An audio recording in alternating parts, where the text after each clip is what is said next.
What's going on, everybody? Welcome back to another episode of the Whiskey Waste Podcast. I'm your host, Dylan, and my co-host, Alex, over here. Sup?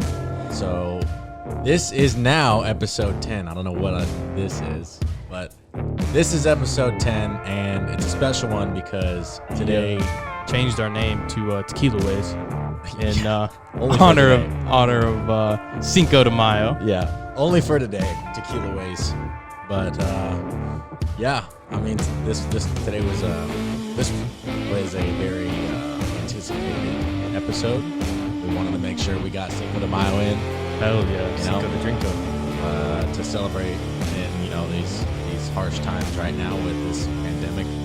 I know. Normally, like Cinco de Mayo is like always like a big bar crawl. Yeah, and like going out and getting drunk on usually a weeknight. Yeah, but, I mean, it's Tuesday and it's a weeknight, so I mean, yeah, but I mean, kind of a weekend, I guess, for everybody who's not working right now. It's kind of been a bit of an endless weekend. Yeah. So this week, for instead of doing a traditional whiskey like we've been doing, we decided, like we said, switch it up, and we got a bottle of Casamigos Blanco, and this one's actually pretty cool. It's got a cool story behind it. Yeah, I actually didn't realize it when we bought the bottle. We bought it because we kind of wanted something off the wall, like usual, like didn't want to go with like a Jose or like Patron or something like that everybody's had and everybody knows about. So we got some Casamigos, and as I was doing a little bit of research about it, turns out that the company was founded by none other than George Clooney. George Clooney. Yeah. So it was George Clooney, Rondé Gerber, and Mike Meldman, who apparently it was like a trip. They were on a trip to Mexico, and they're like, I had a tequila tasting somewhere, and they were like, you know what, we can start making our own tequila. We can do this. So, yeah, so they did, and then so they sold the company in 2017 to another kind of like alcohol company, whatever you want to call it, called Diageo. I don't know. I don't know if it's Diageo or Diego. It's not. Well, there's an E in it. I know, but it's one of those close things that could be like a silent E. Maybe. I don't know. But anyways, Diageo sounds fancy. If any of you guys know about the story behind this, maybe you guys could help us out and let us know. Yeah. So, anyways, in 2017, George Clooney and his buddies sold the company for $1 billion, which if anybody keeps track of all the famous people and what they're doing. 2017, George Clooney was named the highest paid actor of the year, and that is nearly the sole reason why. So, understandably so. But yeah, so just kind of a little bit about tequila for you guys. We try to talk about our whiskeys and kind of what some of the things that go into them as we're talking about our notes and stuff about it. But so with this tequila, so this is 100% blue agave tequila, so it's good stuff. It's not like Jose. But so typically most tequila distillers, so they harvest their agave and then it's steamed, whereas these guys basically bake it in a brick oven for 72 hours. And then it comes out, cools, they shred it, and then it goes into the fermentation process. And from there it's distilled. And Blanco tequila is unaged tequila, so it's basically the tequila equivalent to just straight like moonshine corn whiskey, unaged, right? Nothing special. But they say straight, that probably the fastest one that they bottle. Oh, it absolutely is. Yeah. So the easiest one for them. This one says it's rested for 2 months, so it's not aged. It doesn't touch oak or a barrel. And so it's just rested for 2 months and then bottled from there and shipped. Yeah. So they say that Blanco tequila is like the purest form of tequila. It's kind of a good way to judge the craftsmanship of the distiller. Yeah. So I thought that was definitely kind of cool. We just got Blanco tequila because we just kind of prefer it over Reposado or Añejo, which is the more aged tequilas. But Añejo being the oldest. So like reposado tequila is aged for 60 to 364 days. So anywhere between 2 months to a year, basically. And then once you get over that year mark aging the tequila, it becomes an añejo. And then from there, añejos are aged for more than 1 year and less than 3 years. So then once you hit that 3-year mark, it becomes an extra añejo. Yeah. And it's kind of almost the same things happen to the tequila as does whiskey. So, like, I mean, it just kind of takes on some of the flavor profiles and the nose profiles of the whatever barrel it's in. So, like, a lot of tequila companies use old American whiskey barrels, like used American whiskey barrels. So you kind of get some of those flavors in, like, the darker, more aged tequilas. But, well, and I think with this one, too, because right before we started recording, we took a couple sips, and, I mean, this isn't, like... Because I know when I think of tequila, I think of smack you in your face tequila. Oh, yeah. Know? Oh, yeah. Like this here is only 40%, so it's 80 proof. So it's just, so I looked at it when we were buying it, and it's the same proof as like Jose Cuervo or Patron. Yeah. So I think that's like pretty industry standard for tequila, and is around the 80. I'm typically 80 not proof. a huge like tequila drinker. Like I'm not either. I love margaritas, but I'm not a big tequila guy. Like I can probably say I've had tequila. I don't think I've had it in over a year. No, because we had tequila when we were playing shot roulette like a month ago. Oh yeah, okay. So that's the first time I had it in a year. Yeah, because it was what, the Absolute. Well, it was kind of just a clean house like drinking game. It was. We had to get rid of some. Well, we killed a handle, or I mean, not a whole handle, but we finished off a handle between Jose Cuervo. No, 4 people. A handle of Absolute vodka, damn near a whole fifth of Malibu. Yeah, and I think we got into something else too. To be honest, I don't remember. I was pretty slammed hammered. I think we all were. I was gone, bro. I was gone. It was hilarious. But anyways, so without any further ado, let's toast this up to our 10th episode, week 10, 2.5 months at it, and taste this tequila.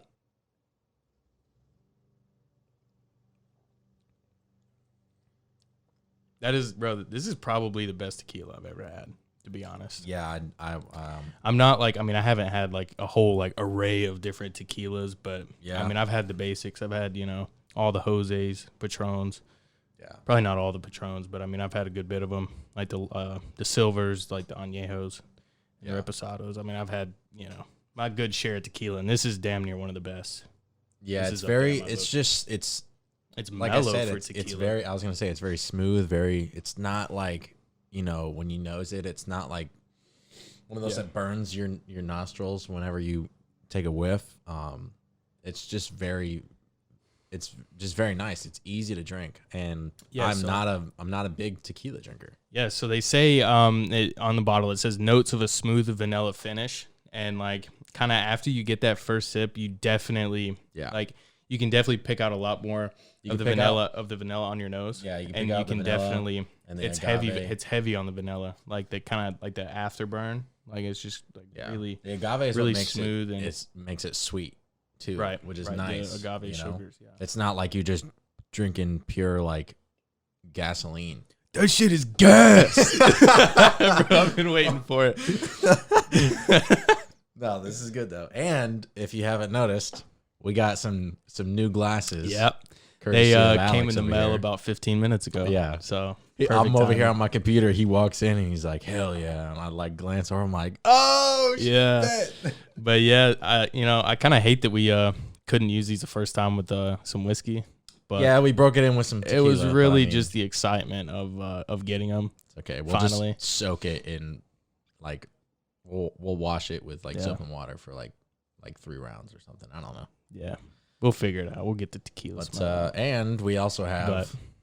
And yeah, absolutely. You can't have Cinco de Mayo without a margarita. So we'll cheers to that one too. Got some Lee Hing powder on here because we're in Hawaii, I really don't. I don't really drink margaritas either.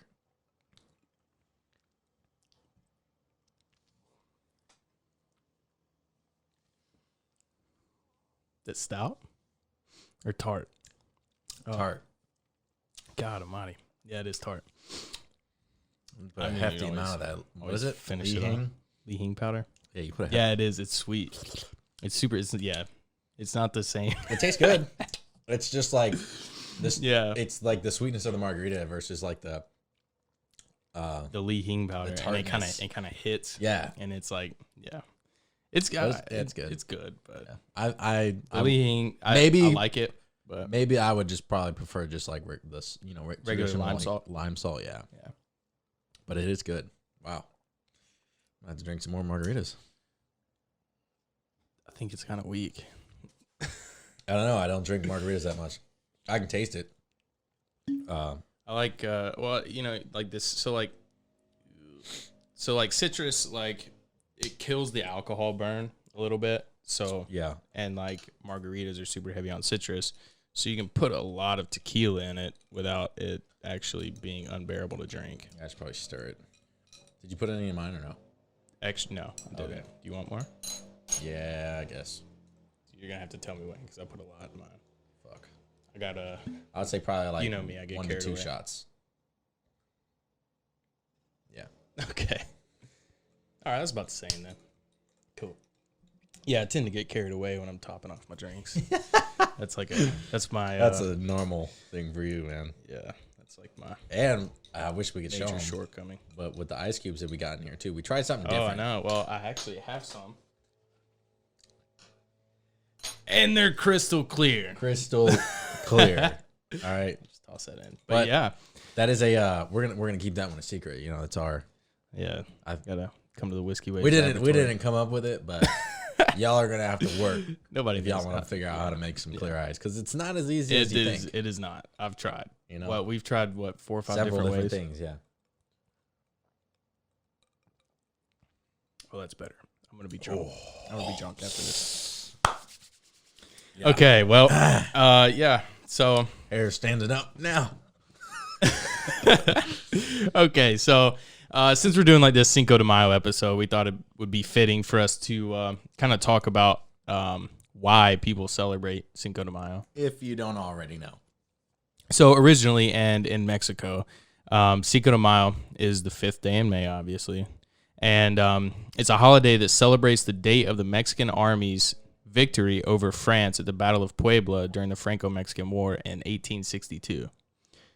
Which is, and like that's kind of how it started. A lot of people think that it's like Mexican Independence Day, stuff like that. However, my sources say that's false.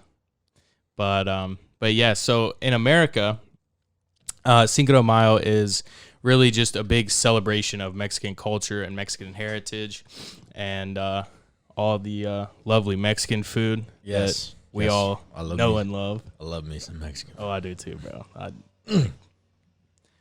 Yeah, we're gonna need to get some. Maybe tonight. I don't know. Oh, absolutely. Yeah, I 100% intended on it. And thought about making tacos for the show. wow, damn. We should have brought y'all's the little cooktop, the little griddle. Yeah, the little griddle up here, but making some tacos on here during the show.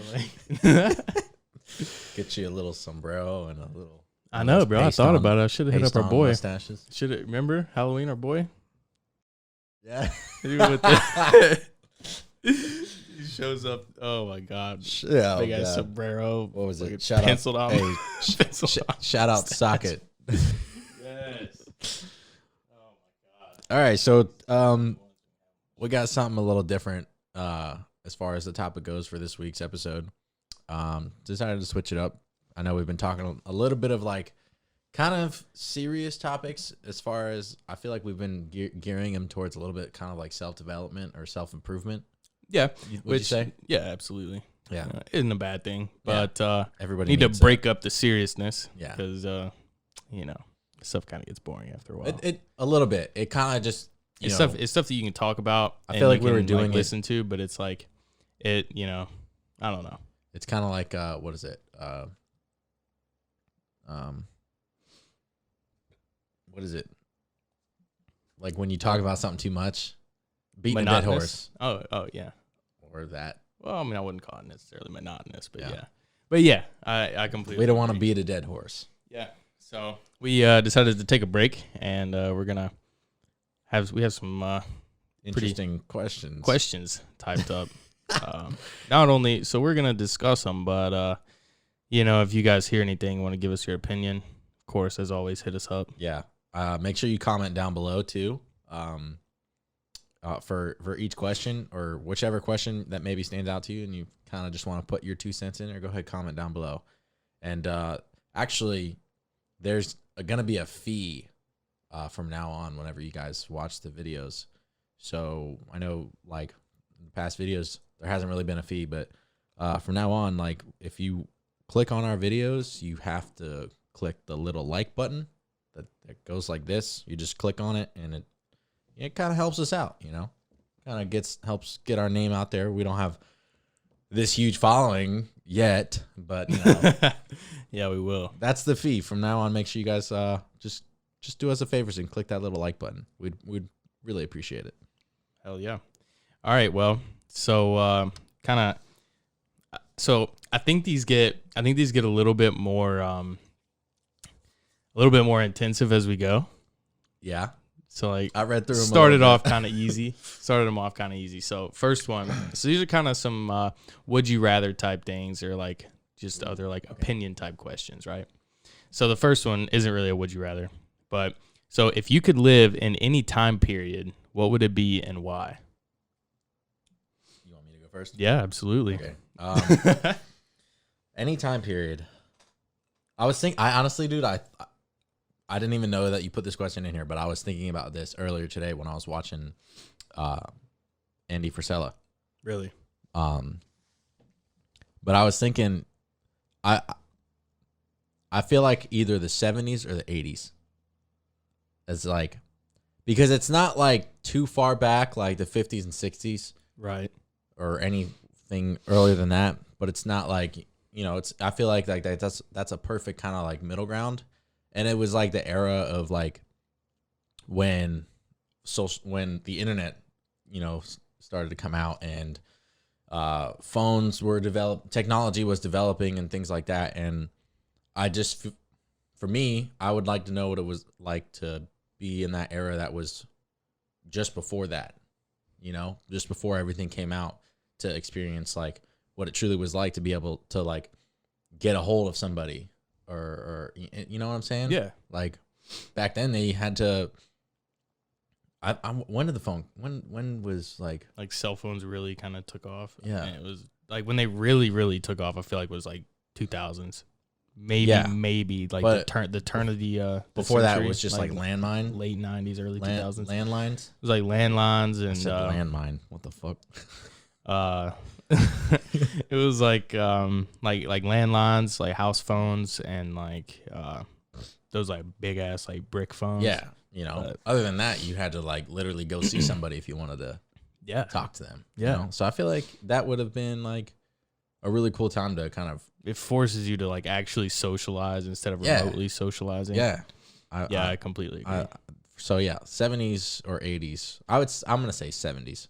70s would have been like probably a decent time for me. Yep. Honestly, I could get down with that. Yeah. Honestly, I think I could get down in like the 60s too. Yeah. Like the like whole Woodstock era. Yeah. Go out, get super high and listen to some Jimi Hendrix at Woodstock or something. Yeah. Who knows? Honestly, I would have been totally about that. But yeah, so I thought about this. I think about this kind of stuff all the time. So I just finished watching Hell on Wheels. So it definitely has me in like a Wild West mood. Yeah. But I'm gonna have to say like probably like the American like Western expansion era. So like people just taking off out west. And you're like, yep, I'm going to claim my land. Basically, like you fucking put your stake. It's literally like put a fence up. It's yours. Yeah, exactly. Whatever you wanted, you could have. Exactly. Like there really wasn't much to it. I would love that, dude. Like just go out there, stake me out a big old piece of land, do some farming, live my life the way I want to, shoot stuff. Like hell, like literally do anything. Yeah. Like farm, sell it. That's how I'm gonna make my money. My wife, my dogs, maybe some kids. It's kind of got my accent coming out. Yeah, my wife, my kids. Oh my God! All right. Alabama coming out. All right. Well, yeah. So honestly, I think that would suit me really well. Just kind of taking off and doing whatever I want. Like, Yeah. Because I've thought about that a lot. I'd be like, dude, I could just take off. Not now because I go to jail, but Yeah. Well, you'd have to just quit my job. You'd literally be running for the rest of your life until they found you. Yeah, but they will find you. yeah, they will. Maybe. You read that? I think we were in basic training when the story came up of some dude who went AWOL at Leonardwood. Yeah. Yeah. And they found him when he was like 60 something years old, I think. Oh no, I don't remember that. I thought you were talking about nobody. Oh, what? I'm pretty sure when we were at basic, some dude got caught trying to like leave the gate. Like dude like took off from his like their whatever his basic training company, and like the dude took off and like they like caught him trying to go out the gate in like a taxi or something. Well, one of our old peers that when we came here, he was here. He's now a drill. You know what I'm talking about? Oh yeah. I saw on his snap today, I think it was, or maybe yesterday. Apparently, one of the trainees like legit took her boots off and like her camelback off and just ran. Like out of the quad, you know, and just like on the road and like just ran. I kind of blows my mind a little bit, you know, like, you know, you gotta be smarter than that. If you're gonna do that, like you gotta like. I think it's just because like when you make it past basic training, you then realize like, wow, like that was so stupid. Yeah, and it easy. really was not like that it was bad. Like it's like borderline like it's too easy. It really is. I think it is. I did like it sucks, yeah, but like it could be a lot worse. Honestly, I think I'd love to go through basic basic training again just because like if knowing what I know now. Yeah, I would too. Even if I didn't know what I knew now, like I would do it. It was I'd really be a complete shitbag. Let me tell you, like, bro. I think anybody drill sergeant. I don't think you can smoke us like that. Can you tell me the regulation on corrective action? Cool. Bro, I'd get the whole platoon fucked up just because I'd be like talking shit to him. Smart ass. Yeah, I would. Absolutely, I would. Oh man, I'd be like, too easy, drill sergeant. I'll just take you to IG. Yeah. Like, all right. Well, oh God. So on to the next question that we got on here. So this question, I hate this question. This is hard. I know. I hate it. But so here, all right. Would you rather have a dog with a cat's personality or a cat with a dog's personality? So I hate this question. I'll tell you why. Because I hate cats. I don't like anything about them. I don't like the way they look, and I don't like their personalities. So this is like really hard for me because like dogs are way cuter all day. Like, dude, there's some cute ass cats out there. You gotta. Yeah, but they're just weird looking when they get older. Dogs stay cute. Dogs stay pretty. I don't know. Like, some of them. Some dogs are ugly as homemade sin, but like, but I mean, so.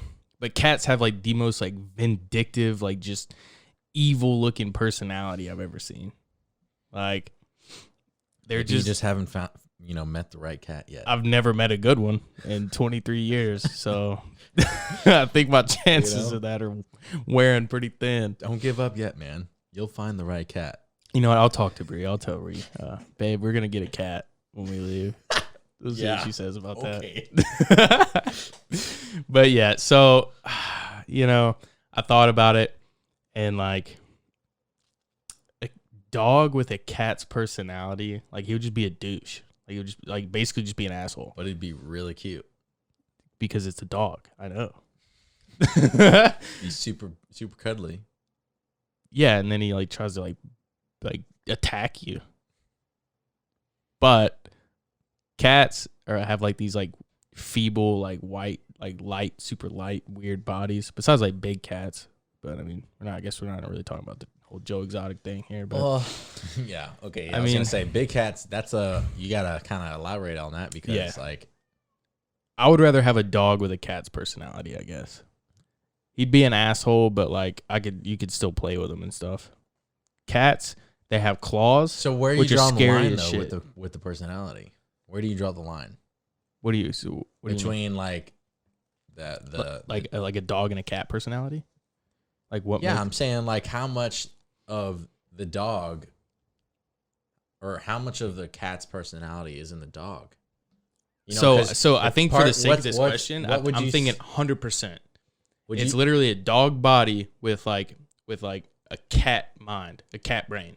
Like it's literally 100% cat on the inside, but it's a dog on the outside, and vice versa. But then you wouldn't really be able to play with him because part of a dog's personality is being playful, right? Yeah, but Rufus plays. He just becomes an asshole in the middle of it and tries to like claw you. See, like, okay, think about this. So like so when you play with like big dogs, right? Like, you can like roll them around on the floor, like kind of wrestle with them and all that stuff. You ain't doing that with a cat because he's gonna like claw at your neck and kill you. Probably. Like, bro, you're squishing me. There's not a doubt in my mind that like that little old Rufus could kill any of us. I don't know about kill, but he could definitely fuck you up. All it takes is one swipe of his little asshole paw, and he's gonna slice your carotid artery. Man, he has. Like, but like, I think it's because of the he fact still has those quarantined. tendencies, and it scares the hell out of me. To be honest, that's why I don't mess with him. Just gotta give him a chance, That's why I don't mess. I've tried, and he clawed me one time. That was the last time. Don't do whatever he needs to claw you for. Well, that's like, you rub his belly for too long, and you see his eyes start to get real. I don't remember. Black. I don't remember if you were here, but I think y'all might have been in Maui. So one night we had like some friends over, and like it was one of Bree's friends, and like she was playing with the cat, and she's like, "Oh my God, he's so cute," like I don't know why y'all like. Oh yeah, I remember. I don't know why y'all like talk so bad about this cat. And I'm like, no, like let me tell you, he's gonna get you. Like it's just a matter of time, and like. She's sitting here petting on him, just being super sweet to him, and then out of nowhere, this like he just claws the shit out of her. She's like, "I'm gonna kill this cat!" Like, yeah, I remember y'all telling me about it. I'm like, yep. I was like, I literally told you. I was like, be careful with him because he's gonna turn on you. I think that's his whole vibe. He's like super cute. He does cute stuff to like lure you in. Yeah, it's like a game. He like lures you in, and he's just like definitely is a game. He's like psych, and he's like and like just goes at you. So yeah, I'm gonna take a dog in a cat's body. Okay. Or no. I'm gonna take a dog body with a cat personality, just because like dogs like it's like a fair chance. If a dog's like trying to like actually attack you, it's like a pretty fair chance. Yeah. At least like for like a full grown person, you have a good chance. For like a house dog. I mean, like a wolf's a whole different story, but all right. What do you think? I think that. All right, I just had to make sure the camera was recording.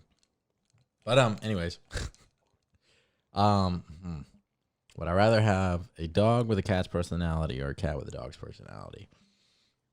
So I'm sure you've heard, Courtney and I say this quite often. Rufus is pretty much a dog. How so? Because of his personality. Yeah, he seems a lot like a cat. I mean, he definitely has his cat personality, but he's one like always wanting to be playful. Usually, okay. I feel like the normal, your average cat usually like they kind of just stick to themselves. And, yeah, they kind of stick to themselves. Like they'll play with you every now and again, but for the most part, like your average cat just sleeps all day, and he definitely does his fair amount of sleeping. Yeah. But he does. Well, especially I feel like more so now since definitely he's inside now all the time now. Yeah, but I mean, like, yeah. So I'm gonna say before we made him an indoor cat, dude was definitely he's a psycho. It was a psycho. He was a feral, like he was a monster. He always killing birds, lizards. Yeah, outside. He would kill him and then bring you the head like it was a trophy. Yeah, he's like, here, I brought you a gift, and it's just bird guts and like blood strewn across the floor, and he's like, here's the head. Yeah. Like there was quite a few times I had to came home from work and I see the corpse of a bird. That's like Bree always talks about. Like one time she came home and there were like feathers everywhere. And she's like, Rufus. Yeah. And like went to her, like followed him, went into her bedroom. There's like a whole dead bird in her in her bedroom floor. He's like, look what I got today. Yeah, he's like, oh my God, you guys are gonna be so proud of me. Yeah. Check this out. But I mean, so I'm both. I love dogs. Yeah.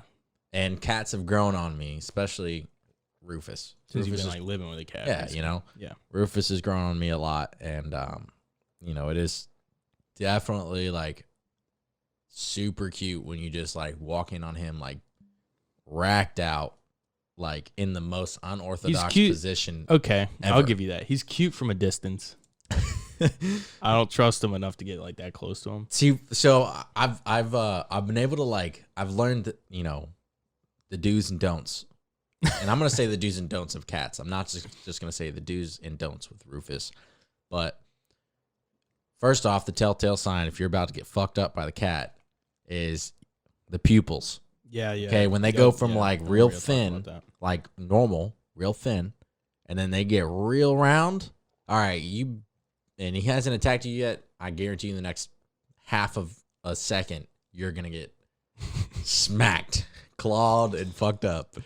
Yeah. You know. Well, I mean, like it's hard because he's just like he'll like do it like low key. Like he'll just get super quiet. Yeah. You can see him over there. He's just like scheming on you, And, well, like, looking thing, at you. The thing of it is like you can't pet a cat the same way you pet a dog. Yeah, I don't like that. Like a dog, you can literally pet him anywhere. It doesn't matter. You can toss him around. You can shake his head. You can play with his ears. You can play with his paws. You can do all that Grab stuff. his cheeks. And like, Grab his cheeks. Yeah. You know, cats can't do that. Cats, you've got the top of the head. You've got the cheeks. You've got underneath the chin. You got the back of the neck. You got their lower back right before the tail. And then if you're lucky, you might have the belly. You might be able to rub him on the belly. With him, you can rub him on the belly, and then it's like 10 seconds later, he's like, okay, enough. I don't want you to touch me. Yeah. You know? So I don't know. I think I feel like I think I'm still gonna have to go with I'd rather have a dog with a cat's personality. Yeah. I agree. I think that's just because I do like dogs are like cats. Still, cats do get playful at times. They do. So like, I'd rather play with a and dog I guess than it does a cat than like a dog body. Maybe if you did a study, on a study of the average cat's personality, that might help because he's rare. He's a rare breed, and he's also neutered. Yeah, you think that would tone him down, but it doesn't. No, just pissed him off. Yeah, I mean, I would be too. You got your balls chopped off. You'd be pretty pissed too. I'd be fucking mad. But, all right, on to the next one. Shooting dry rounds. Oh my god. Okay, so this one's I don't know how to explain it. We're getting. I'm just going to it. Ooh, this is hard. Would you rather experience the beginning of planet Earth or the end of planet Earth? So basically, there's literally nothing on Earth, or everything's getting like. I mean, it depends on how the world ends. Depends on how the world ends, but everything's going to shit. Yeah. So would I rather be a caveman, basically? Or would I rather be like I Am Legend, like Will Smith? Imagine like how good it would feel like the first time you see fire.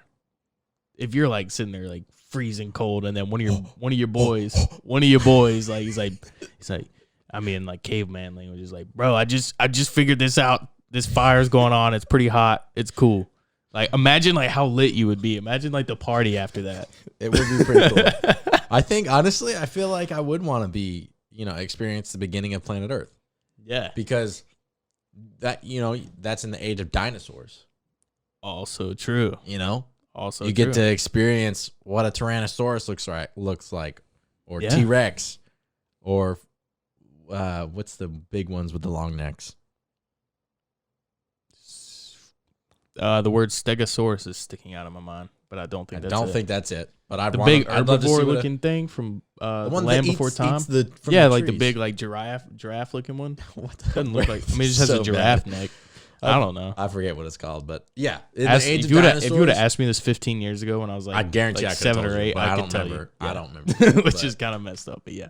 I think the beginning, because like, I don't know, like you got to think the last thing, if you were experiencing the end of planet Earth, like that means you're emotionally, you're just all over the place because the world's ending and you're just like you're experiencing the world end. You would almost have to just decide, be like, okay, am I gonna like actually like try to fight and prolong my life, even though I know I'm gonna die really soon, or do you just like, fuck it, let's go loot this liquor store and get super drunk till the world ends? And that's the thing, you'd be experiencing like that wouldn't just be your mentality. That's everybody. Like everyone in the there would world, be everyone that's total left in the world. chaos Yeah, across the world, yeah. and you can't escape it.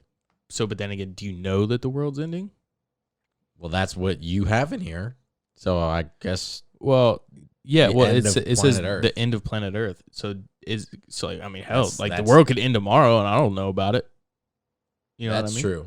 So are you saying if you are like not aware that the world is going to I'm just saying, like, you could be unaware. You could be entirely unaware that, like, oh yeah. I mean, I think honestly, if you're tomorrow, like, the whole UN could unleash all their nukes, and then we're all dead. Sorry. That's true. You But know I what I think if you are, that would literally be the end of the world as far as we're concerned. The planet might still be there barely, but like everybody on Earth's gonna die. yeah, You know? I think it's like kind of like, like right now it's almost 5:00, in the evening. It's sunny out. Everything seems calm. So I feel like, given the circumstances, like, to say, like, do you know that the world's going to end? I'm pretty sure if you just took a glance outside to see, like, what the world was doing, that would give you a good telltale sign whether or not the world's ending. Okay, but I mean, 30 seconds of warhead. Just Well, then you'd be like, shit. Why is it getting really hot in here? Hey, man, you close the blinds? It's real bright outside. It just got real dark real fast. I mean, okay, so I guess for the sake of the question, let's just say, like, like it's like a Red Dawn, I Am Legend, Walking Dead type scenario. If I know, I'd probably, I'd want to stick around to see, maybe I would be the next I Am Legend. You know what I'm saying? Yeah, who knows? Like, maybe I would be Will Smith in that situation and like survive, have that survival mentality and be able to fend for myself. And yeah, you know what I'm saying? Yeah. So like, honestly, it's hard to say what you would do in that scenario, but like, I would like to think. Bro, you killed that. Yeah, I did. I would like to think Jesus Christ. that I would just go rogue. Like, I would just be like just outlaw, like just going straight up cowboy on them, like just out like doing my own thing, like I'm just basically killing time. Because like, I mean, if the opportunity presented itself for me to do something to like save the world, then like obviously I'm gonna take it. But like, I don't know where to start, to be honest. Like, I'm not. All right, so so my answer was, I'd like to experience the beginning of planet Earth. So, I'm gonna say the beginning. Yeah. As well. Yeah. Yeah. I feel like a lot of people could probably say like the beginning. Well, yeah. So as fun, I guess, as the end of the world could be, because you're like, you know what? I'm already gonna. I know for a fact you just get to I'm do gonna everything die. you haven't. Everybody I know is gonna die. So like, why not go out the way I want to? Yeah. You know what I mean? Yeah. Like, oh, I feel like like robbing this beer truck and fucking driving it off to the. Look at the popo, be like, "What you gonna do about it?" Like, please do something. Like, no, like you have your hands full, my guy. You ain't gonna do shit. All right, on to the next one. All right, so the next one is: would you rather have no one? Oh shit! Damn, this was hard. This one's okay. Okay. Would you rather have no one show up to your wedding, or would you rather have no one show up to your funeral? I'm gonna say funeral. Why? What do I care? I'm dead. And so like, if nobody shows up to your wedding, so you're like, I feel like this question is probably worse for guys. Like that, like I guess like this scenario would be worse for guys than it is women. Like I feel like most guys would be like, oh, that sucks. Nobody showed up to our wedding, but like that would completely destroy like a girl. Like that would destroy your wife. Like then you would have to deal with like crying, like, babe, why didn't nobody come to our wedding? Like, well, I don't know. Maybe everybody hates us. I don't know. Maybe just no one likes us. I don't know. Yeah, like I don't know. That's the only thing I could think of. I doubt people were just like, damn, I couldn't make it to your wedding because I had this going on. Honestly, if nobody like it, to me, it doesn't matter about the funeral. Like, I'm not gonna know. I feel like to guys, it matters. It matters. It's just not even comparable to the scale that it matters to women. That's what I'm saying. Yeah, I'm not saying that it's irrelevant to most guys, but like, yeah, it's not to the same extent as it is most girls. Most girls like plan their wedding for years and years and years before they even meet somebody. They like have their wedding ideas in their head. We kind of like, I don't know why or how it got brought up, but you and I talked about this a while, maybe like a week ago. Yeah, given the situation right now, like, it sucks for people who had plans to get married, in this 3 to 6 month period because of what's going on right now. Yeah. But yeah, I told you, I was like, honestly, like if it was me, like I'd go straight down to the courthouse, get legally married, and then just do a ceremony or figure out a time to do a ceremony. Like little, quick little, like maybe short ceremony and then a reception later. Yeah. It's like, for me, I don't really understand. Like you could, because the ceremony, you can literally still like get married in the ceremony. Like, yeah, legally on paper, you're already married, but you could still basically go through it, like just like a wedding. Yeah, you could still experience that moment of like standing up there with your significant other, holding hands, exchanging vows. Yeah, you could use that to like renew your vows. Exactly. You know what? Like, it's only been 6 months, but like, just so you know, I still love you the same. Yeah. I mean, it sounds corny, maybe but not that light. Maybe not that lighthearted. Well, no, but like, I mean, it kind of sounds corny, but like, still, it'd be like, you know what? Like, nothing's changed. Just so you know, like, on a more intimate level, I don't think you'd be able to get away with just being, hey, babe. Well, I mean, nothing's changed. I know, but like. Hear about this one later. I'm just trying to save you, man. I'm just trying to save you. Oh man! All right. Okay, so so I'm gonna say funeral. I'm gonna say funeral. All right. I feel like funeral just makes sense. Yeah, because you're dead. Like that's what I'm saying. I'm not like. So for all my friends out there. When I die, I would like for you guys to show up to my funeral. Yeah, I'm not saying I don't want people to not show up to my funeral, but if that happened, like nobody, I'm not gonna know because obviously your family's gonna be there. So the way I'm thinking this question is like dad asked nobody, like not even family. It says no one, so I'm thinking like it'd be like, hey, fuck that guy, like I don't care. Well, like. I'm not trying to sound arrogant or nothing, but I know like there's not a chance in hell that nobody's gonna show up to my funeral. I mean, I know. I mean, like I know, but it's like a hypothetical, I guess. However, I don't want somebody to come to my funeral that feels obliged that they have to be at my funeral. Obligated. Yeah. Yeah. Like, I mean, bruh, that's what I'm saying. If you truly don't like me, and you think like come, bro, have a party. I don't care. I mean, okay, free drinks, but like if you really just like despise me and don't like me, then I don't really care if you come to my funeral. But I mean, you're gonna get like well whiskey at the bar, but like I mean, maybe I'll make a list of people that like need to be at my funeral. I don't know, like a guest list. Yeah. Sorry, man, you're not on the list. You gotta get out. Same as like a wedding, bro. You're not on the guest list, man. Sorry. Like, I mean, fair enough. Like, Yeah. I mean, Like the two, I would say, would you say that those are the two most, like, arguably, like, the most important days of your life? what? The day you get married and the day you die? No. No? You don't the think day you get married, absolutely. You don't think the day you die is an important day? No. What do you care? Or your funeral is an important day? No. I mean, you're celebrating your life. Maybe. Like, I don't know. Like, I think it's important. All right, okay. let me turn it around. I think your funeral is an important day for the people who love you. Yeah, so let me. It's an important day for other people. Let me change the scenario. For you, it's irrelevant. If Bree died, what would you do for a funeral?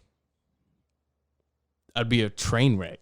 What would you? Okay, past the train wreck phase, what would you do for her funeral? What do you mean? Or what would you want for her funeral? You'd probably try to get fair amount of people there, right? Yeah.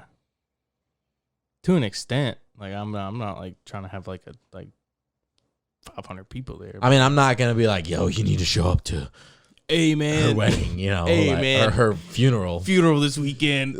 Be there, no, but like, not in that sense. But I'm saying, like, I feel like, all right, this is like, nah, we can't. This is way too long for another day. Yeah, for another day. We'll have to maybe talk about this later or something. I don't know. I'm still saying I'd rather have nobody show up at my funeral. Case in point. Okay, same. Like, yeah, I guess I'm dead. My wedding is. I'm dead. I really don't care. My wedding is far more important to me than my funeral. Yeah, couldn't get it out. But also, like,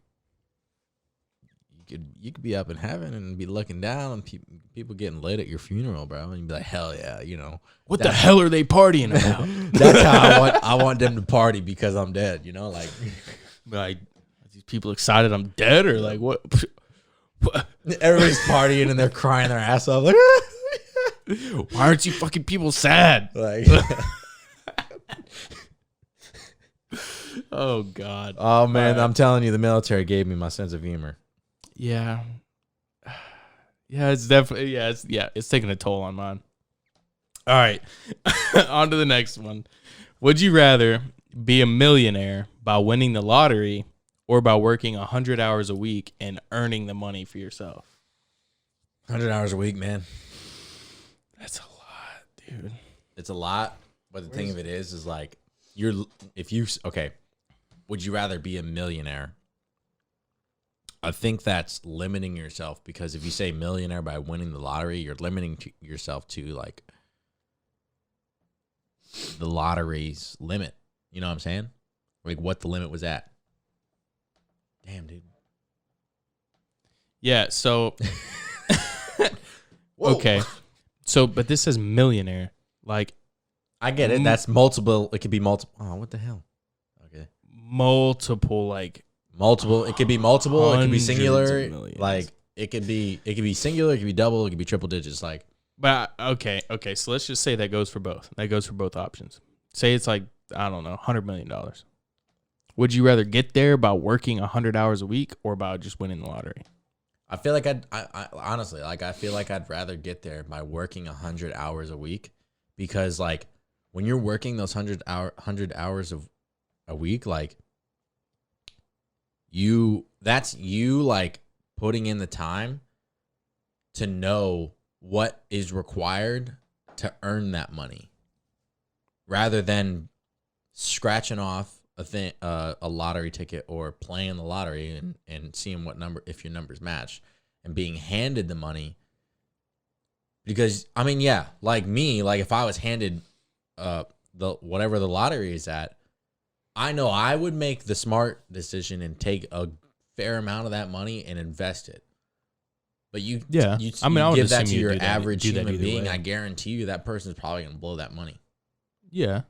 You know? So I'd rather be working 100 hours a week and know that I know how to make millions of dollars. I can reproduce that rather than being given the money. Okay.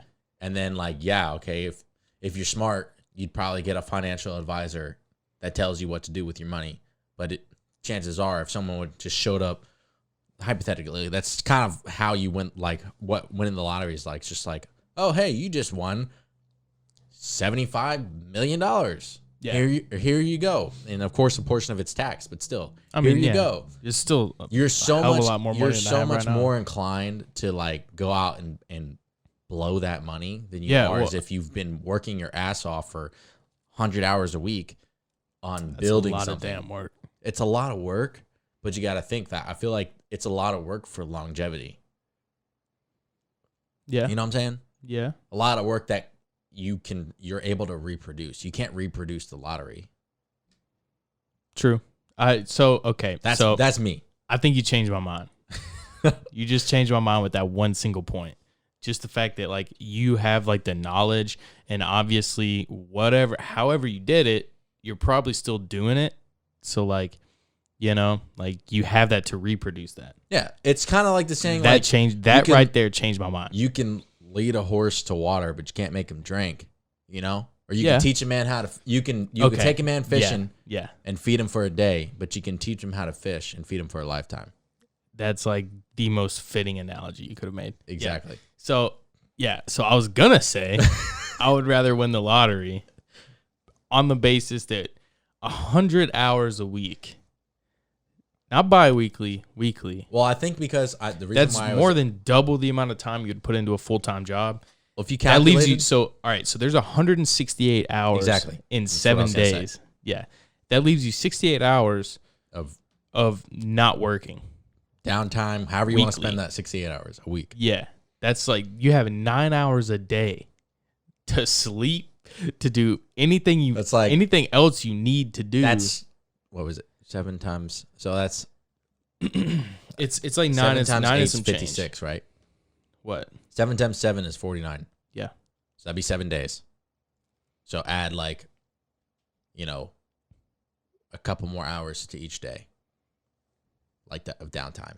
You know what I'm saying? So like call probably it like so 68 9 hours a day. So you have 168 hours in the week minus 100 hours of work. That leaves you 68 hours in the week to sleep, to do whatever else you need to do. Yeah. So divide that by 7. Let's say that gives you 9.7 hours a week. Exactly. Or a day. So and how much do you think that you could how many hours of sleep do you think you can operate? Well, if I'm gonna be working 100 hours a week, I'm gonna need all 9. I'm gonna be honest. So okay, let's say 7. We'll settle with 7. I can roll on a little 2 bit hours of sleep to shit and eat and shower and get groceries and spend time with your family. What Whoever. if you don't have a family though? What if you're completely single? Yeah, let's just say you're single. You must have no friends either. Or you just ain't seeing them. Yeah, I mean that's the thing though. Unless it's like your business. Would you rather partner? spend more time with your friends or work 100 hours a week in order to make millions and millions and millions of dollars? So ideally in that situation, I would just okay. This goes back to you are the company you keep. That is true. I would try to surround myself. I would try to like work with my friends. I would either like try to get my friends jobs so we could be together and spend time together while we work. I'd be like, yo, because like honestly, so I've worked with like some of my best friends, and that was like the most like some of like the most fun I've had doing a job in my life. I think so, that, like, and we still got stuff done. So like for me, like I think that you are the company you keep. Like obviously, like yeah, I'd love to be able to like I'd love for my company to be my best, like the friends I grew up with. Yeah. But let's face it, if your friends that you grew up with aren't like higher than you, on a higher level than you, like they're friends, of course. I'm not saying that you should not talk to them and get rid of them, but I'm saying like they're not going to level you up if they aren't higher than you. You know what I'm saying? So I'm saying I don't necessarily agree. So I'm saying like you kind of in your circle, you do want to have somebody like that is like where you want to be going. Yeah. So but I'm not saying like that doesn't mean like your circle can't consist of the people you grew up with. Okay, so it's like half and half is what I'm trying to say. So I agree and disagree. So like so honestly my thoughts about it are like somebody, okay, so say you surround yourself with the best people you can find. You know what I mean? The best people that are doing the best things, like to help you and to help you like help yourself as a person. Like you find the best people you can find and you're friends with them. Somebody in that group has to be the top dog. Of course. Somebody. Like, you know what I mean? But so would like, you rather be the top dog? Why not? That's not. I'm not saying it's bad. Yeah. Why not? It's not a bad idea. Yeah. Like, so somebody saying, like, has to be that top dog. Why can't you be like, like, okay, so some people, some people say that like the best learning you can do is by teaching. That is true. Like, why can't you better yourself through like mentoring, like helping your friends, like mentoring or just like helping your friends to get ahead? Yeah. How can that like? And there's nothing wrong with that. I mean? Like I would, of course, like if I was, like I did that, I worked my ass off and I had all this knowledge. Like that's what I would naturally want to do is help my circle, my friends, absolutely grow. But also like, I feel like you should at least have that one person who is always higher, who's always like has more than you, like more knowledge than you. I agree on ways of doing, like being able to grow more, because I feel like the moment you like teach, like let's say you are the alpha of the group, you know the most out of everybody, like, which is not bad, like I'm saying, but you're kind of, I feel like you're almost limiting yourself a little bit. Like you're gonna learn things by teaching, but you're like, as far as like growing, okay, like, so I feel like you're putting a, not a limit, you're putting a pace. So who says that it has to be like that one person has to know the most about everything? So between you and I, you know so much more about like it depends, the things that you're passionate about, and then like obviously like the same with me, like vice versa, but they're completely different, Yeah. So like you can help me and I can help you in different ways. Exactly. And it's so like it's not like, okay, I see your point. Yeah, so it's not like we're like that I know the most about like you're saying like, so like say like it's not that I know the most about everything that you and I are both into, that like I'm not like the top dog between us, but like we can learn from each other about different things in different ways. You know what I mean? Yeah, absolutely. It's not like I agree with that. It like stuff like that's not like completely one tracked. Yeah. Like I know things that you don't, and you know things that I don't. Exactly. And like that's how we can feed off of each other in order to grow and learn from each other, more. make each other better. Okay. Yeah. Okay. But So, okay. I still want to say like I still think it's I feel like it should be crucial that you there's someone in your circle that knows something more that's gonna get you to the next level that you don't know. Yeah. I entirely agree on that. Okay. Yeah, I agree. So, man. So you changed my mind. You completely changed my mind. I'm going to say 100 hours a week. I'm going to say I'd rather win the lottery by working. Yeah. Like you completely changed my mind with that one. Yeah, I just feel like I'd much rather know how to make that $1 million than just be given the millions of dollars.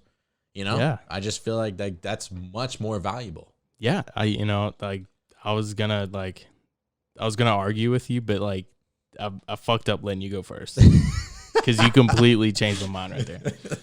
Okay, all right. So this next one was one that I wanted to kind of close with for the pod. Okay, because I feel like this is like applicable for us since we drink on every podcast. So all right, would you rather get tipsy from just one sip of alcohol and get ridiculously drunk from just one alcoholic drink?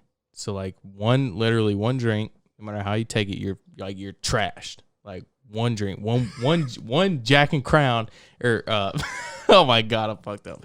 No, I'm joking. All right, so like one like Crown and Coke, and you're gone, like just absolutely like just gone. Or never get drunk, no matter how much alcohol you drink. So like you could drink for days and days and days, and you never get drunk, or you get drunk off one drink. So I will say I'm not gonna choose like never get drunk. I'm not gonna choose that. I think it keeps me humble.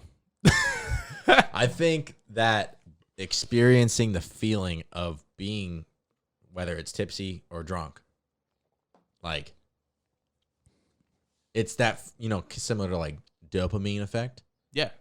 I enjoy the feeling of being tipsy and I enjoy the feeling of being drunk.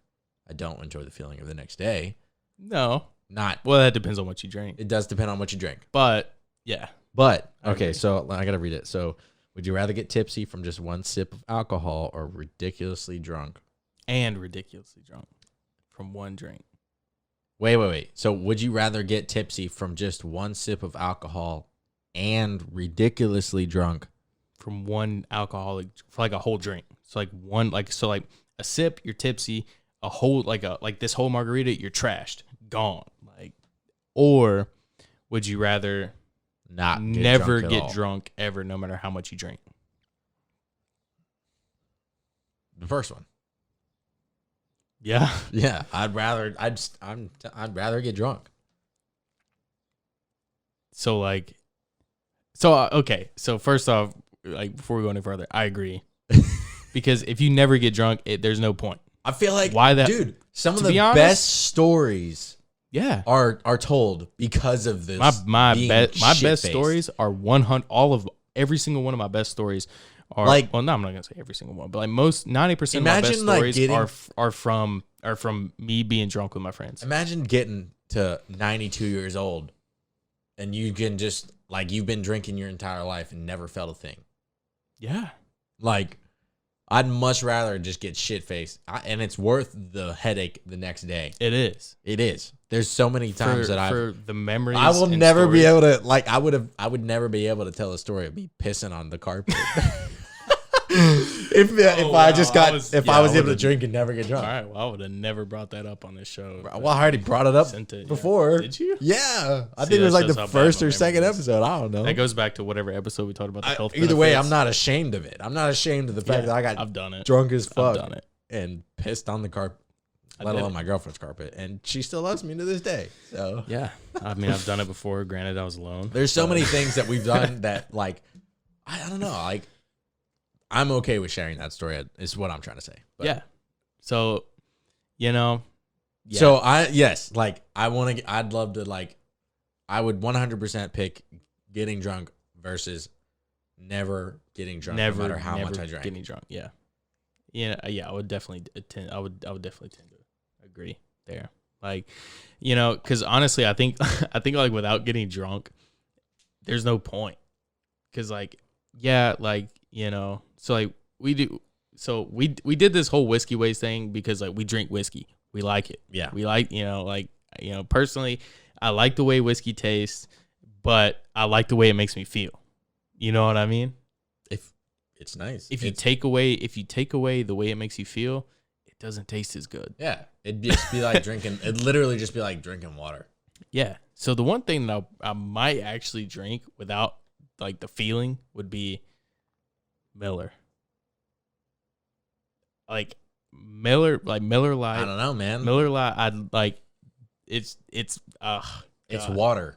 Honestly, I kind of wish they made a non-alcoholic version of it that tasted the same because I would drink it like throughout the day. It has a taste, but it's still like so similar to water. It's not. It is, but it isn't. It's kind of like, so people say Budweiser tastes just like Bud Light. Bud Light.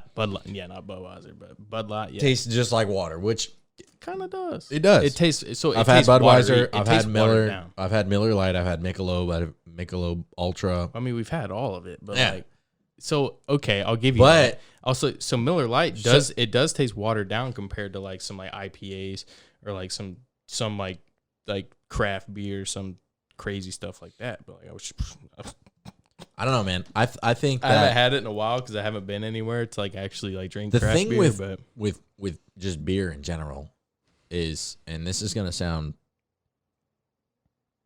you know what I'm saying, but that shit makes you feel bloated as hell, dude. It does. It makes you feel full. Okay. And I mean, if you'd rather drink that, then that's like 100% you're gonna have that beer belly. Yeah. That biggin'. Yeah. So, okay. But yeah, I mean, so with that, think about it. Think about the amount of liquid that you have to take in to get drunk off of beer as opposed to this tequila. Okay. Hear me out. Okay. I'm a little tipsy right now. Same. And we've barely touched this tequila. Same. If you guys can't see, but one drink. We're at there. One drink and two. And I think it probably started like right here. Not even shots. Maybe right here. I might have had a shot worth of that tequila in the so Glencairn, and then maybe we probably had like half a shot in this. maybe like 2 shots. I don't know how much you poured in these originally. You didn't even have a shot in that. Yeah, that's what I'm saying. I had like half. I might have had. Yeah, I probably had one because I poured 2 glasses in the Glencairn. But then I know you poured at least 2 shots of tequila in this after you already after made the about drink. a shot and a half. Yeah, to begin with. so you probably have like maybe a little bit more than me. I'm definitely like I mean, I'm tipsy. Yeah. So like, I mean, I don't know. Like, and we've been talking for an hour. Think about like just the amount of liquid that you have to take in to get drunk off of beer. You have to drink probably a lot. I mean, so at least half of a fucking like 30 rack. I know some lightweights. You know, they get drunk off like get hammered off like 6-8 beers. I mean, dude, 15 beers is 15 beers. I'm drunk. Yes. You and I can split a 30 rack and I'm drunk. I mean, I might not be like blackout. No. But like 15 beers and I'm good and drunk. I'm there. You know what I mean? So, and I do want to take this moment right now because we're talking about being drunk. We are drinking responsibly right now. I mean, I haven't been anywhere in like 4 days. Yeah, like it's 5 o'clock in the evening. I had to go to work yesterday morning. We're not. It is now 5:06. I'm not going anywhere. No, I mean, so we're drinking responsibly. We're drinking in our in where we live. We're not being dumb. So I do want to just take this moment to point out, like, we are responsible adults. Yeah, when it comes to drinking, anywhere to go, you know. Yeah. So continue what we were saying. Responsible. I think that's important that we need to express that. We. Oh God, the people that know me. Yep. Hey. Exhibit A right here. Yeah. So yeah, I mean, absolutely. Like, if you're gonna drink, get drunk, do it responsibly. I will say I don't drink as fast as you either, because you killed that. I do, bro. I'm bad. I'm horrible about it. I think I've been babying this thing, and I've been like, I know, I killed it. You did, bro. I was like, I looked over and I was like, I'm horrible about that. I'm horrible about that, dude. I don't know if you noticed me, like normally when we're on the show, like I'll literally kill like 3-4 drinks on the show and just taking baby sips, but I'll take like 30 baby sips. Gosh. It's just, I don't know. I'm really not like normally a fast drinker, like normal stuff. But when it comes to alcohol, it's just like, I just knock it back. Probably just because it's sweeter. Like, beer is different. Like, the alcohol's sweeter. Oh, I drink beer faster. If we did beer on the show, you're right. I'd be probably 8 beers deep. Take that back. I'd be probably 8 beers deep on the. Beer is so much easier to chug. Yeah, it is. I don't know dude. I don't know. I don't know what it is. I mean, all I'm saying is I'll shotgun a beer in like a second flat. Anybody wants to challenge me? I can't do that. Yeah, I don't think I can either. That was my college days. That was your humble brag right there. Yeah, not humble. Yeah, that was my college days. That's like the number one thing I learned when I was in college, the first round. Yeah, I think that's what everybody typically learns when they go to college. I never went to college. I never had that experience. You know. Yep. But also, I will say, shotgun a beer. I'm not like I was never like really attracted to that experience. You know what I'm saying? I agree. I think that was definitely the high school I went to. We were like, it was like a pretty academically inclined high school, just in general. Yeah. And like, especially when it comes to like the Greek life thing, like most of the people that I graduated high school with that went to college went Greek also. Yeah. So that was just kind of. I went to, like, for me, like, I was in a public high school. Not that it's any different from really a private high school, because I've heard some stories. I was in a public high school. But like, all I'm saying is, like, I don't know, like goes back to, you know, you are the company you keep. Like, my circle, we enjoyed having fun and drinking and whatnot, but it wasn't like that was the end all be all. Like, we always had to do that. You know what I'm saying? Like, when I was in high school, I was a nerd. Like, a nerd, boy. Let me tell you. Like, I would like bully myself right now. Well, let's just say if me in 2020 went to high school with me in 2014, I would have bullied myself. I'd be like, yo, you're a nerd. What's your GT score? 130. All right. Okay. Yep. I'm not even gonna express mine. I have finals this week. It's gonna be ugly because I need to take a final tonight, and I'm Let's just say mine's tequila, see how it goes. All right, you know what? Fuck it. I my GT score, bro. I got a 97. Bro, that's not bad. Like, it ain't that good either. Genuinely not bad. It really ain't that good though. So okay, That means what was your ASVAB score? a 93 overall. Okay. Bro, mine was like 48, Okay. 46 maybe. Did you take yours actually at MEPS, like in person with a pencil, or like on the computer Well, at MEPS? You have to. No, you don't. Well, I know there's the PiCat. I took the PiCat. I wish I would have taken the PiCat. I took mine at the Maps. PiCat. I took the PiCat in silence at the library at University of South Alabama. Like, I had a personal study room by myself in silence. I could do it all on my own. I did it all right here. I had a calculator. Like, I had my TI-84 and all that. Like, I was good to go. Like, they tell you, they're like, yeah, you can use a calculator, but they don't say it needs to be like a 4 function or whatever. I used my whole TI-84, and I was sitting here grinding through the math. The mechanical stuff was pretty easy. Like, honestly, the hardest part for me was the math. Yeah. That was just memorizing the formulas. It wasn't hard math. It was just memorizing the formulas. So to basically, like, the difference between the PiCat and then taking the ASVAB at MEPS is at MEPS, you're like literally in line with a bunch of people. And then you literally get like shuffled in. They're like, all right, you're up. Yeah. And you go in. The PiCat, you have the luxury of, like, I think you could take it at home. You could take it in your situation where you took it. Yeah. And you have you have a limited time. No.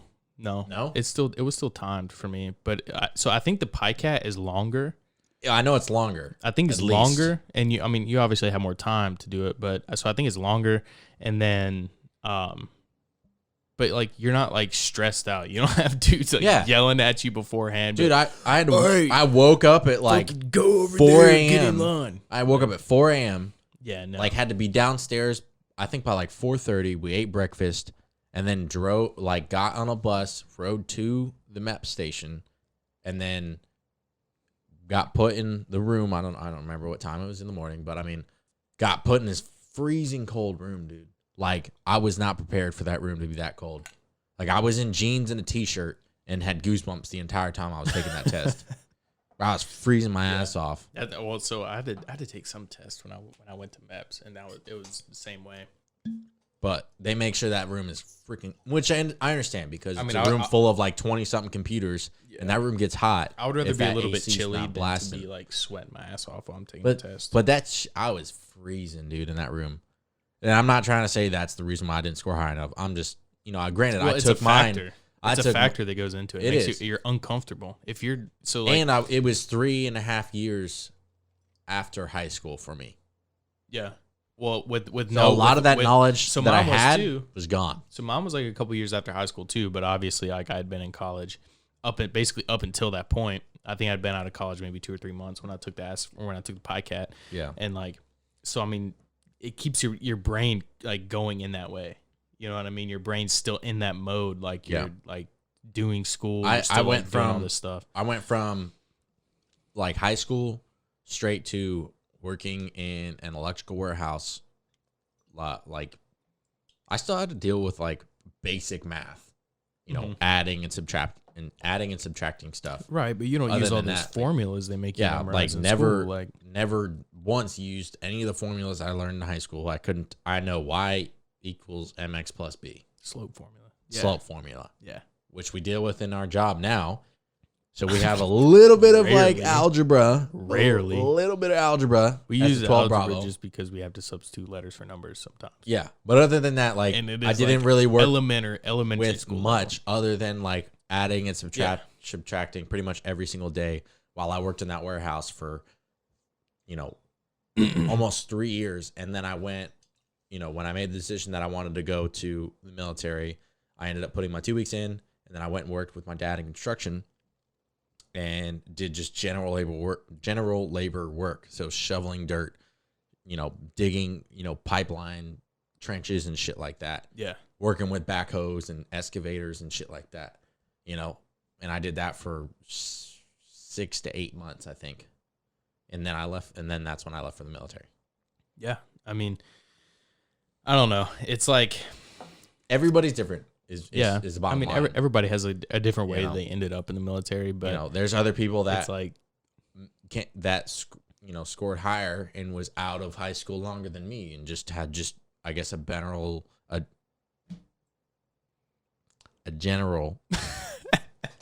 generally better. George Clooney makes some good tequila. Making me fuck my words up, but generally a better, like, I guess, not base of knowledge. Does that sound right? Yeah. Like, just smarter than me, basically. No. On a what's like a school? Not what's the word? Like on like an academic level. Yeah, on an academic level. Sure. But like, yeah. So okay. I just have a lot of common sense knowledge. I feel like more so than book knowledge, which a lot of people would argue is more valuable. I think it is. I would honestly tend to agree. I would love to have like book knowledge. I would tend to agree, but that's just not my way of learning. I think it depends on the situation, but most situations I would agree with like the common sense being a much bigger factor than like being good at schoolwork. And I just think being life good in school presents more problems that have to do with common sense. Oh, absolutely, it does. Than they do knowledge. Okay, so yeah, depending on your job. So like I'm in school for like health sciences. That has nothing to do with me doing my taxes. No, you know what I mean. If like if what you're doing when it comes to like doing your personal taxes, like obviously I'm gonna hit you. I'm gonna be the guy that hits you up and be like, yo, teach me how to do this. You know what I mean? Yeah. But like, so like, I don't know, kind of like what you were saying. Like, so yeah, I did pretty well on my ASVAB. But then, so because of my ASVAB, so originally way back before I enlisted in the Army, I was trying to join the Navy, and I damn near auto qualified for the Navy's like nuclear engineering program. If I would have had a 95 instead of a 93, I would have auto qualified. But that being said, I had to take a placement test. This dude was like, yeah, man. He's like, your test scores are like so good. Like, you need to do this. Like, this is a bomb opportunity for when you get out. And I'm like, I looked it up and like, yeah, it is. It's fantastic. It's, all this stuff because it's free, basically free training. Right. Plus, I would get a fat bonus and all that stuff. That's nice. But fat bonus. Yeah. So how much? Do you know? It was Did it was like I think 60. Bro, that's a mortgage payment and after half 2 on a years school house. though. After 2 years of AIT. Still. But yeah. So then I had to take a placement test. And I forget what the placement test was called. But yeah, and I missed the placement. So the placement test had like actual like hard math on it. Like, there was like not just like algebra 2, maybe a little bit of trigonometry. This was basically like trigonometry up to like calculus. Yeah. And like it was hard. Like I went down to the wire on the time limit and like missed it. I missed it by 1 point. I think you had to have a 70 and I got a 69. I was so mad, dude. But so I was mad at the time, but thinking about it, so like that school, like their attrition rate was like 90-something%, which means 90-something% it definitely would have been of those a very people, challenging route for you. 90-something% of those people that are smart as hell and get into actually can get into that program, fail out of the program and then just become needs of the Navy, and then they're just like, like gone. Yeah, I mean, because like they're gonna be underused and they're gonna like. I don't know, man. I feel like though still because like, so what I've seen, at least from you, with like you, since you've signed up for school and have been like studying and whatnot, I just think like your situations that you were given, the cards that you were dealt, it is what it is. There's really nothing you can do about it now. It is. But all I'm saying is like if you were in that position where you did make it into that program, I would be barely out of AIT right now or whatever the hell. But I don't think that you would have failed out. Because of like the fact that, I mean, you literally have been, I mean, bro, you got like damn near 100%. I mean, right now in your courses that you're in.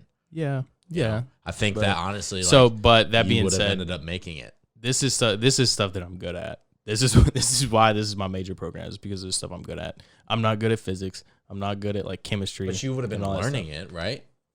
You would have been learning it in the program. Yeah. So I mean, I've taken I've never taken a physics class because I'm not good at it, and I know that. But I've taken chemistry and stuff like that, and I'm just like I don't think I would be good at that type of science. Life science, biology, anatomy, maybe a little bit of organic chemistry here and there, but like that's stuff that I like. It kind of makes like my brain kind of clicks with it, and I'm like okay with it. Like I can work with it, but like physical science and like normal chemistry, it's like looking at a different language for me. It's like trying to read hieroglyphics. I don't know. So okay, so this is our longest show. So I think it's a special one though. I think because all it's of our like, last like 4 or 5 shows, we've been like, yeah, man, this is our longest one yet. this is Here we are, Stretching blowing the last bar. one out of the water for episode 10, an hour 20 already. oh man, I don't know, man. Like maybe we'll be the next Joe Rogan doing like 3 hour podcast. Let us know if you guys want to listen to us for 3 hours. I think it's so like with today's agenda with the would you rather questions, it's too easy to blow past that hour mark with these I didn't questions. think we were gonna make an hour. I didn't think we were gonna make an hour. So I didn't think I was gonna be this tipsy either. So I guess we'll finish up. So I have more on the list. We since we're already at an hour 20, might as well finish out the list. We have one more. Might as well. Fuck it. I Yeah. don't So care if we make it to 2 hours. this. I hope my camera makes it to 2 hours, but we'll see. Yeah. Let's be honest, for you YouTube crowd. Yeah. But anyways, so the last question we had down is, would you rather never get angry or never be envious? Simple question, not a simple answer. Could be a simple answer. Okay. Would you rather never get angry or never be envious? So I feel like from the time that I was 18 years old to now 24, my anger has definitely gotten under control. I think like, and I'm not trying to sit here and say that I'm old, but I'm just saying like, you know, being 18 years old, you know, and like everything in life, you feel like I looking back now, I know I had my anger levels. I'm not going to say I had an anger problem, but I'm definitely going to say like my anger levels were up there, man. I was getting mad at everything. A little salty. You know, a lot of it had to do with Call of Duty, getting my ass whooped on Call of Duty. I'm still there, so I'm still in that. But I think I'm gonna say like I would rather never be envious,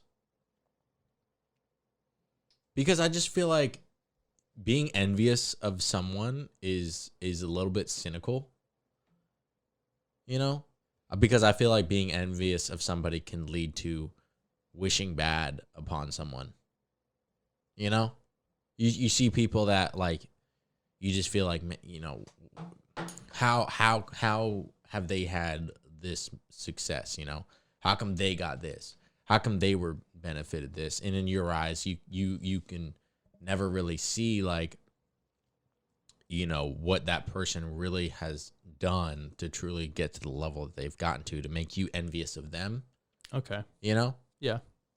Because I feel like envious. I think the reason people are envious of people is because their only sight is like the outside looking in, you know? So like it's easy to be envious of people that you don't know much about, or you don't know like their trials and tribulations that they went through to get to where they were. Maybe, and I'm not, you know, there are definitely people out there that really didn't have many trials or tribulations. You know, some people truly have just like truly have gotten lucky in situations to reach a certain level. Because I feel like being envious of someone has to do with someone else being successful. So okay, so that's literally what I just looked up. The actual like textbook Merriam-Webster definition of envy, right, is painful or resentful awareness of an advantage enjoyed by another joined with a desire to possess the same advantage. Right. So, like basically like it's like you like feeling resent towards somebody else because they're enjoying or having something that you don't and that you want. Yeah. Yeah. Right. So, and I just want to clarify, I'm not, but I'm just saying, like, hypothetically, I could say I'm envious of The Rock. Yeah, I mean, he has his own brand now. Dude has everything. Yeah. He anything he wants in life, he can have. But yeah. I know, and he's displayed it across everything, every way he could, he's displayed it, that he has worked his fucking ass off. Yeah. So yeah, the Rock story is like, it's incredible. Yeah, it is. You know, I mean, and there's so many other people out there that, you know, have similar stories, but I'm just saying, like, yeah. But The Rock, 99.9% of the population knows who the hell The Rock is. Yeah. You know, so I'm just saying, like, I'd rather never be envious than never get angry, because I feel like with anger can be used in a form of motivation to make you work harder. Yeah. And okay. In any aspect, like, anger can be used as a source of being, like, driven to do something. You can use your anger to your advantage. You know, yeah, it may cause stress on you, but if you know how to deal with your anger, you can channel that anger into being used as motivation in whether you want to, whatever level of success you want to get to. You can use your anger to make you study harder. You can use your anger to make you be a better soldier or whatever. You can use it in any aspect of that you need to use it in, but your anger can be used as a source of motivation. Okay. Rather than being envious of someone. Yeah. Okay.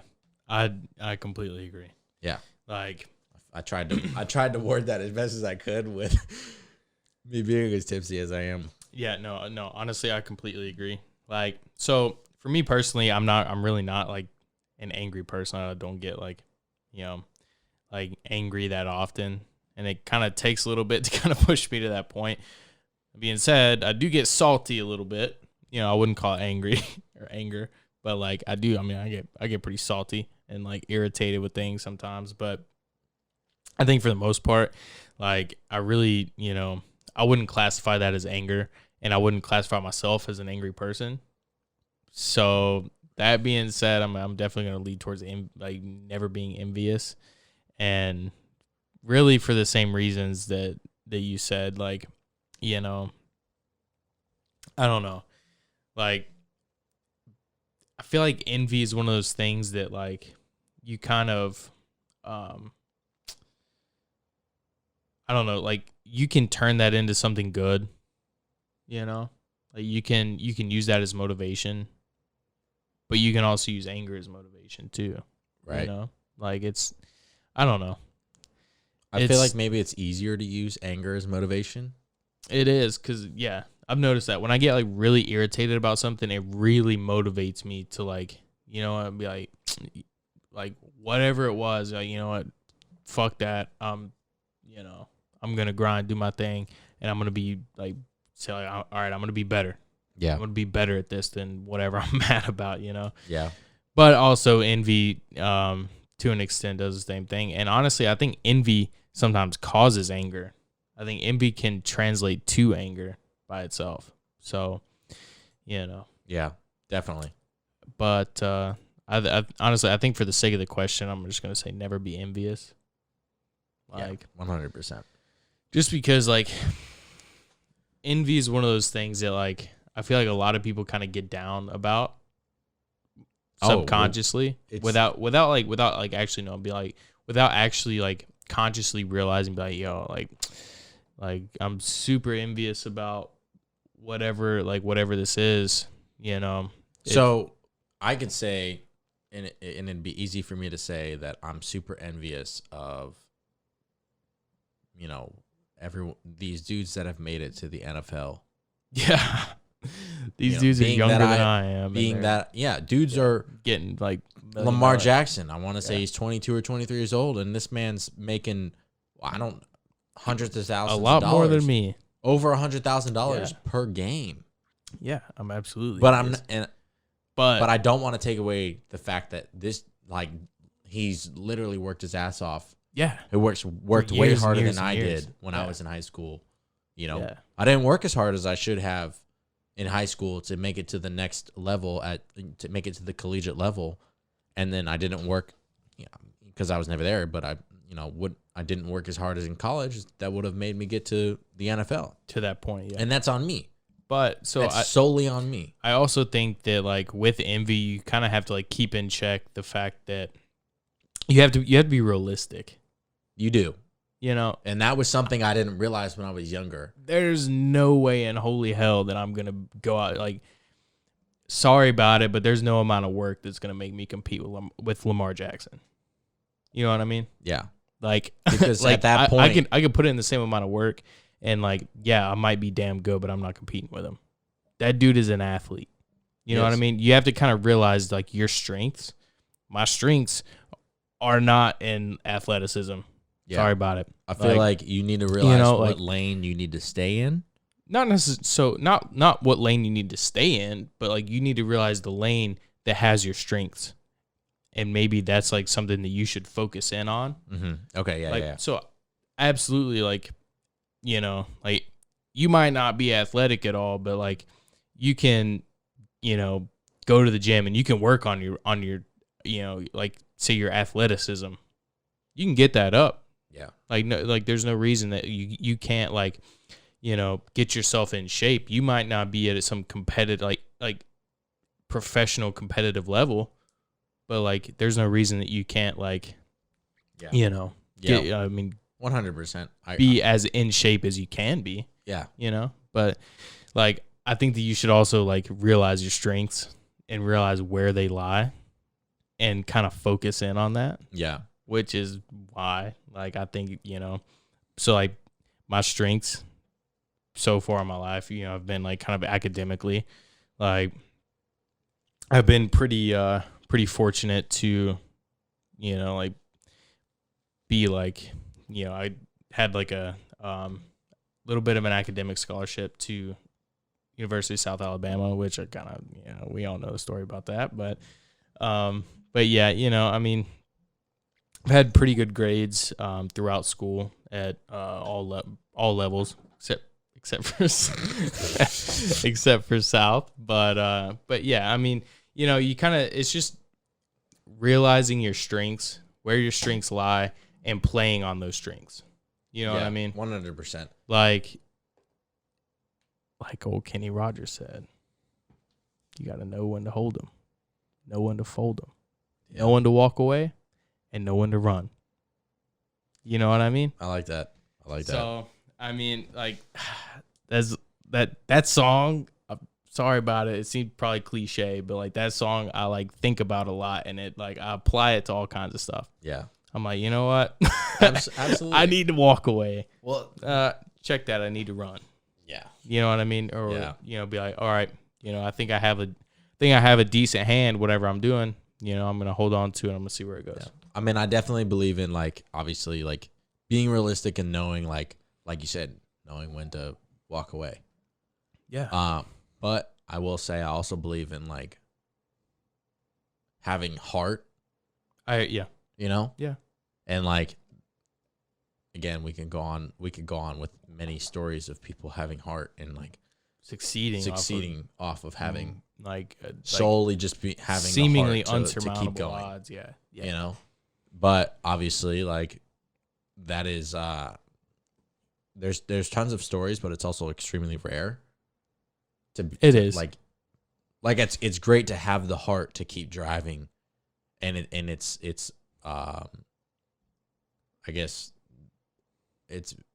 I have a lot of respect for people that are able to like push through whatever obstacles they come through based off of their motivation and their heart. Yeah. Like that, like that's the kind of shit they make movies about. Yeah. You know what I mean? It's not like it's like this defying guy yourself against all odds. Like, oh, this guy was just pretty naturally gifted at football, so yeah. Yep, no surprise. He's because really good in college. He made it to the league. Like people are too quick to like judge someone like, oh, he was just handed this because of his circumstance or yeah. Because I'm not even gonna say it because I don't want to. Oh, yeah. I mean, I don't want to go down that road, but I'm just saying like people have said that because of that reason. Mm-hmm. And it's like you're taking away from that person's like hard work and dedication. Yeah. And willpower. Like, yeah, you are. Absolutely. You really are. And especially if you don't know that person.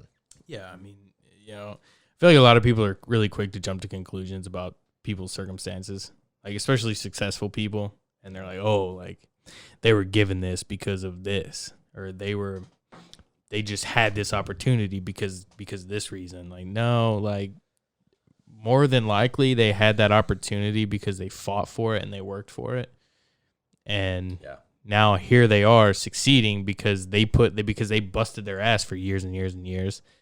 And like it's just like, yeah, it is what it is. Like, these 22, 23-year-olds are making hundreds, like more than what your house costs. Yeah. In one game. Yeah. These dudes are making 10 years worth of what I make right now for literally showing up. Yeah. These dudes show up, they don't even have to get on the field. Dude, I might just become a water boy because I heard them dudes make like $40,000 a year just being water boys. Yeah, but you remember that? Remember years ago that one water boy that was like out like was it that referee? It was like running like like he was outrunning the dudes on the field. Like, I mean, I feel like I can run pretty quick. I could probably outrun a lot of the other water boys. So, I mean, if they have like a water boy combine, I'm showing up. I'll be in there doing like the Call of Duty sliding and shit, like sliding up to the. I got a kind of a bum shoulder, but I'll throw that out. Well, anyways, now that we are an hour and 32 minutes into this, 37. 37. Yeah. That's my tequila eyes looking at that clock. Oh my god! But dude, this was fun. I like this. I do too. This was cool. Yeah, honestly, I think that if you guys like this, and depending on your guys' feedback, this is something we'll drop in every couple weeks or so. Yeah, every now and again we'll drop this in. I enjoyed this, and I do too. I hope you guys enjoyed it too. Laughing at us, and maybe you guys, whether you guys agreed of some of the stuff that we said or disagreed of some of the stuff we said. If you disagree, hey, I'm open to what you guys think, and comment down below. Like if you disagree, if you didn't like something, I'd love to. I'll argue. Yeah, I'll argue with it. I'll call you if it's worth arguing. I'll argue on it. I'll call you on the next episode. Maybe we'll have you on the next show and we'll talk about it. Yeah, but you know what they say. I mean, drunk words or sober thoughts. Yeah. So I mean, to a certain extent, I'll say, I mean, yeah. But we can leave that. Our drunken words, sober talk thoughts. About the science of that. We'll talk about that maybe in whether it's the next episode or future episode, whichever. But always looking for ideas. Always looking for discussion topics or ideas for episodes. Stuff you guys want to hear. Yeah. Literally anything. We're literally open to talking about anything in the world, pretty much. I like this one. This one was fun. This was a good. You don't have anything in your cup, or in your Glencairn. This is what this is called. I'll fix that. This is called a Glencairn, like Glenn, and then not like Karen, like Carol Baskin, but like CAIRN. Bitch Carol Baskin. So, oh my god, I need to talk about Nick Cage on the next episode. Bring it up. I haven't watched any of it. You haven't seen Tiger?